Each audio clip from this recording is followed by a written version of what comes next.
ये मुद्दा वो है नहीं जो लग रहा है देखने में। ये मुद्दा वो है कि हिंदुस्तान को दारुल इस्लाम बनाने की फिलॉसफी उस समय निकली। मैं आपको बताता हूं कि जिन्ना और माउंटबेटन के बीच में क्या कम्युनिकेशन हुआ। जब आप ट्रांसफर ऑफ पावर का डॉक्यूमेंट पढ़ेंगे ना, तो उस ट्रांसफर ऑफ पावर के डॉक्यूमेंट में जिन्ना और माउंटबेटन का कम्युनिकेशन है।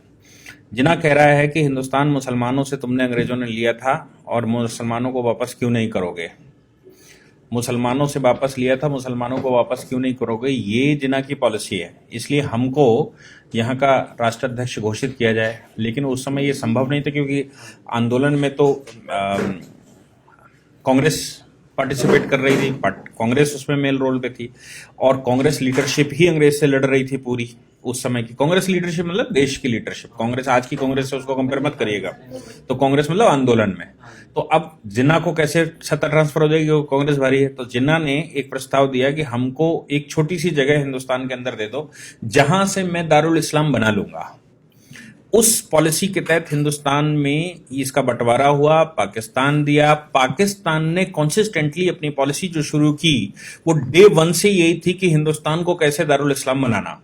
और इसी पॉलिसी के तहत नेहरू उनके चक्कर में आ गए और नेहरू और लियाकत अली समझौता हो गया। उस समझौते में हिंदुस्तान में मुसलमान रोक दिए गए और पाकिस्तान में हिंदू रोक दिए गए। उनको मालूम था हिंदुओं को तो हम वैसे ही निपटा लेंगे, लेकिन यहाँ जो मुसलमान हम रोक देंगे, ये मुसलमान किसी न किसी दिन हमारा सहयोग ही करेगा। ये उनको उस समय मालूम था। उस पॉलिसी के तहत 1947 में कश्मीर पर उन्होंने अनायासी हमला कर दिया। 1962 में चाइना से हमारा वॉर हुआ, हम थके बड़े बैठे हुए थे। 1965 में बिना किसी कारण के, नेहरू के मरने के बाद जब शास्त्री जी सत्ता में बैठे तो शास्त्री जी के खिलाफ अपने आप उन्होंने युद्ध कर दिया बिना किसी कारण के, क्योंकि उनको एक कंसिस्टेंट पॉलिसी है कि हिंदुस्तान पर कब्जा कैसे करना है, इसको दारुल इस्लाम कैसे बनाना। अब इस दारुल इस्लाम बनाने की पॉलिसी में ही उन्होंने वो कारगिल का षड्यंत्र रचा। उसके बाद फिर उन्होंने इनडायरेक्ट टेररिज्म भेजा और टेररिज्म भारत में फैलाया। फिर वहां से उन्होंने बाया दुबई रूट, बाया और तमाम तरह के रूटों से हिंदुस्तान में मुस्लिम पॉपुलेशन कैसे बढ़ाई जाए इसकी व्यवस्था, और हिंदुस्तान के मुसलमान को कैसे बरगलाया जाए और इस्लाम के नाम पर हिंदुस्तान में कैसे डिस्टर्बेंस किया जाए, इसके लिए उन्होंने भरसक वहां से प्रयास करना शुरू किया। हिंदुस्तान में पॉपुलेशन कैसे बढ़े, इसके लिए वहां से इस्लामिक स्कॉलर्स भेजे जिन्होंने भारत में आकर कहा ये तो अल्लाह की देन है और पॉपुलेशन तो अल्लाह देते हैं, ये वही दे रहे हैं, वही खिलाएंगे। ये सब दुनिया भर की बात थी। इस पॉलिसी को भारत में फल फूल में 70 वर्ष लगे और खूब फल फूल गया। समस्या ये आई कि 2014 में जो सरकार बैठी, उस सरकार ने इस पॉलिसी को कंट्रोल करने के लिए कुछ काम करना शुरू किया। लोग कहते हैं कि आपने ये 370 2019 के बाद क्यों हटाया, आपने ट्रिपल तलाक 2019 के बाद क्यों हटाया, आपने, ये दुनिया भर की बातें। सोच कर देखिए कि सरकार उस समय कैसे बैकग्राउंड बना रही थी, कैसे वो ग्राउंड बना रही थी और उसने क्या क्या किया। आप सोचिए कि जो नोटबंदी हुई, उस नोटबंदी में सबसे ज्यादा आहत कौन हुआ? जो व्यक्ति लीगल सिस्टम में नहीं था, जो अरबियन कंट्री से पैसा आ रहा था, जो पाकिस्तान से फेस करेंसी आ रही थी, जो हिंदुस्तान में करेंसी लाकर दुनिया भर का खेल खेला जा रहा था, वो सारा पैसा कूड़ा हो गया। और कूड़े का मतलब ये हो गया कि वो लोग जो पाकिस्तान सपोर्टेड थे, बिना किसी रिटर्न भरे, बिना किसी लीगल सिस्टम में आए पैसा लगा रहे थे, उनका पैसा सब रद्दी हो गया। आज अगर वो पैसा होता सीएए के विरोध के दौरान, तो आप सोच सकते हैं कि हिंदुस्तान का क्या हाल होता। आज तो हिंदुस्तान में केवल पत्थर बचा है फ्री का, वो पत्थर चल रहा है। लेकिन अगर पैसा होता तो क्या होता? दूसरी उनकी बात जो वो करना चाहते कि हिंदुस्तान में पॉपुलेशन बढ़ाएंगे, दारुल इस्लाम बनाएंगे, गजबाए हिंद लाएंगे, ये सारी बातें जो उनके दिमाग में थी, उन सब पर 2014 के बाद रोक एक एक करके लगनी शुरू हो गई। क्योंकि उन्होंने कहा सब लीगल सिस्टम में आएंगे, नोट भी लीगल सिस्टम में आएगा, व्यापार भी जीएसटी लीगल सिस्टम में आएगा, भारतवर्ष से इंपोर्ट और भारतवर्ष में आने वाला पैसा, आपको याद है 20,000 एनजीओ एक साथ बंद की गई थी।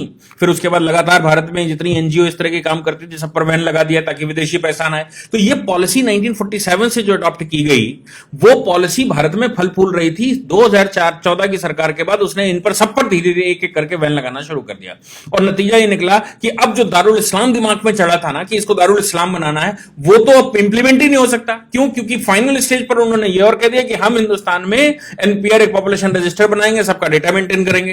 अब ये जो पाकिस्तान, बांग्लादेश और दुनिया भर से मुसलमान लाया गया था, किसी ने किसी साधन से यहां पर रखा गया था, उसने यहां शादी ब्याह कर लिए, 20-20 बच्चे पैदा कर लिए, अब वो सब क्वेश्चन मार्क लग गया। तो जो भी सरकार ने किया उसके लिए उसने बैकग्राउंड तैयार किया पहले 5 साल, और 5 साल के बैकग्राउंड के बाद 2019 में उसने काम करना शुरू किया। तो अब जो भी रिपरकेशन हो रहा है, जो भी हिंदुस्तान के अंदर विरोध हो रहा है, उसका मेन कारण है कि आज अगर सरकार पीछे न हटी तो हमारे जो दारुल इस्लाम दिमाग में बैठा हुआ है उसकी पॉलिसी एक एक करके सब फेल हो जाएगी। और अब दारुल इस्लाम बनाने की जो फिलॉसफी है वो इंप्लीमेंट नहीं हो सकती, किसी भी हालत में नहीं हो सकती, क्योंकि जैसे ही आप पॉपुलेशन रजिस्टर बनाएंगे, जैसे सीए के तहत लोगों को लीगल कर देंगे, जैसे ही आप अनऑथराइज कॉलोनी को ऑथराइज कर देंगे, हर कॉलोनी का एक सर्टिफिकेट बना देंगे, हर व्यक्ति का एक आईडी बना देंगे, तो फिर भविष्य में जो भारत को आप इस्लामिक कंट्री बनाना चाहते थे वो इस्लामिक कंट्री भारत अब कैसे बनेगा? क्योंकि इस्लामिक कंट्री नहीं बन सकता, इसलिए आज इसका विरोध करके वो कोशिश कर रहे हैं किसी न किसी तरह से भारत की जो सरकार है आज की, इस सरकार को हिला दिया जाए, ताकि हमारी जो पॉलिसी पिछले 70-75 साल से चल रही थी with the support of Pakistan and Bangladesh, वो पॉलिसी इंप्लीमेंट हो जाए और 10 वर्ष केवल और रुक जाइए। आज के पॉपुलेशन के जो डेटा हैं वो ये कह रहे हैं कि अगले 10 वर्ष के बाद हिंदुस्तान में 50% पॉपुलेशन होगी। हार्वर्ड की रिसर्च है जिसमें उन्होंने कहा हिंदुस्तान को अब कोई रोक नहीं सकता कि वो इस्लामिक कंट्री ना बने। क्यों? क्योंकि इस तरह का जाल बिछ चुका है।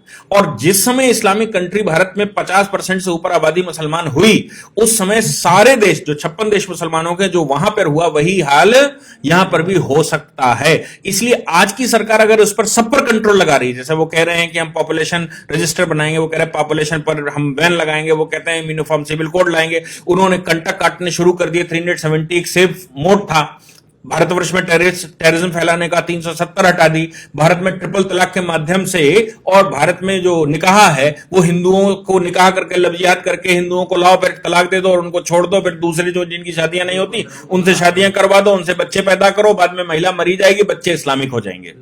ये सारी पॉलिसी पर धीरे धीरे करके वो बैन लगता जा रहा। अब आप ट्रिपल तलाक नहीं दे सकते, अब मन भर गया या लड़की ने विरोध कर दिया, मुकदमा लिखवा देगी, तो अब हम चौथी शादी कैसे करेंगे और आगे का शादी का प्रोग्राम कैसे चलेगा, और लड़कियां बरगला कर कैसे लेकर आएंगे, कैसे उनको इस्लामिक बनाएंगे, कैसे उनसे बच्चे पैदा करेंगे, वो सब पर बैन लग रहा है। जो प्रॉपर्टियां हाईवेज पर खरीद कर रखी हैं, जो प्रॉपर्टियां दुनिया भर की खरीद कर रखी हैं, उन प्रॉपर्टियों में भविष्य में लिस्टिंग हो रही है, क्योंकि सब आधार से जुड़ जाएगा। तो आपको यह बताना पड़ेगा आप प्रॉपर्टी कहां से लाए, आप तो पंचर की दुकान खोले हुए थे, आपके पास ये 5 बीघे का हाईवे के किनारे कैसे आ गया? ये पॉलिसी, इसी को ध्यान में रखते हुए वो असम का जो वो कह रहा था ना शरुल इमाम, कि असम की नेक हमने पूरी घर कवर कर रखी है, दोनों तरफ हम लोग हैं और वहां से फौज आएगी तो हम उनको जाने नहीं देंगे। इस पॉलिसी के तहत ही हिंदुस्तान के सारे हाईवेज पर मोस्टली 70% मुसलमानों ने परचेज करके रखा है with the support of the Pakistan और by the route of Arabian countries. और अब उन पर क्वेश्चन मार्क लगने वाला है। तो आप जो 70 साल से बनाए बैठे थे कि हमें इसको मुस्लिम शासन लाना है, हमें यहां इस्लामिक शासन लाना है, वो धीरे धीरे करके मिथक टूटेगा तो विरोध होना स्वाभाविक है। इसलिए आज की सरकार का विरोध इस बात का नहीं, क्योंकि सीएए में तो कुछ ऐसा है ही नहीं ना जो विरोध करने लायक हो। विरोध सिर्फ इस बात का है कि आप जो करने वाले हैं, भविष्य में जो कर सकते हैं, उसका जो आपने प्लेटफॉर्म बनाकर रखा है, उस प्लेटफॉर्म को ही हम चरमरा देंगे। और जिस दिन वो प्लेटफॉर्म गिर जाएगा उस दिन हिंदुस्तान को दारुल इस्लाम बनाने से कोई रोक नहीं पाएगा। बाकी पॉपुलेशन थोड़ी सी बचेगी, जैसे पाकिस्तान में 23% बचे थे, कहीं 27% बचे थे, बाकी वो सब खत्म हो गए ना धीरे धीरे करके। हिंदुस्तान में भी 50% से ऊपर पॉपुलेशन होगी तो धीरे धीरे वो मार देंगे। जैसे कश्मीर में उन्होंने 1989 में किया था कि कश्मीरी पंडितों को पहले समझ नहीं आया, लेकिन जिस समय उनकी पॉपुलेशन बढ़ गई उसने मारपीट के बराबर कर दिया और कश्मीर घाटी खाली करवा दी। हिंदुस्तान भी ऐसी ही पॉलिसी के तहत करने की तैयारी है। बंगाल आप आज का देख लीजिए, बंगाल में प्लेटफॉर्म पर लोग बैठे हुए हैं, ट्रेनें नहीं चलने दे रहे। असम की हालत कुछ जगहों की देख लीजिए, जम्मू कश्मीर हम पहले से देख चुके हैं, केरला की हालत देख लीजिए, दिल्ली की हालत देख लीजिए कि दिल्ली में कोई काम नहीं होने दे रहे, पुलिस की गाड़ियां नहीं निकलने दे रहे, सामान्य आदमी का जन सैलाब नहीं निकलने दे रहा है, सामान्य गतिविधियां नहीं होने दे रहे। ये पॉलिसी के तहत हो रहा था। इसको बस इतना हो गया कि सरकार देर से आई, लेकिन सरकार ने पहले बेस बनाकर इस तिलिस्म को तोड़ना शुरू किया। अब तोड़ना शुरू किया तो आगे भविष्य का भारत कैसा होगा यह दिख रहा है।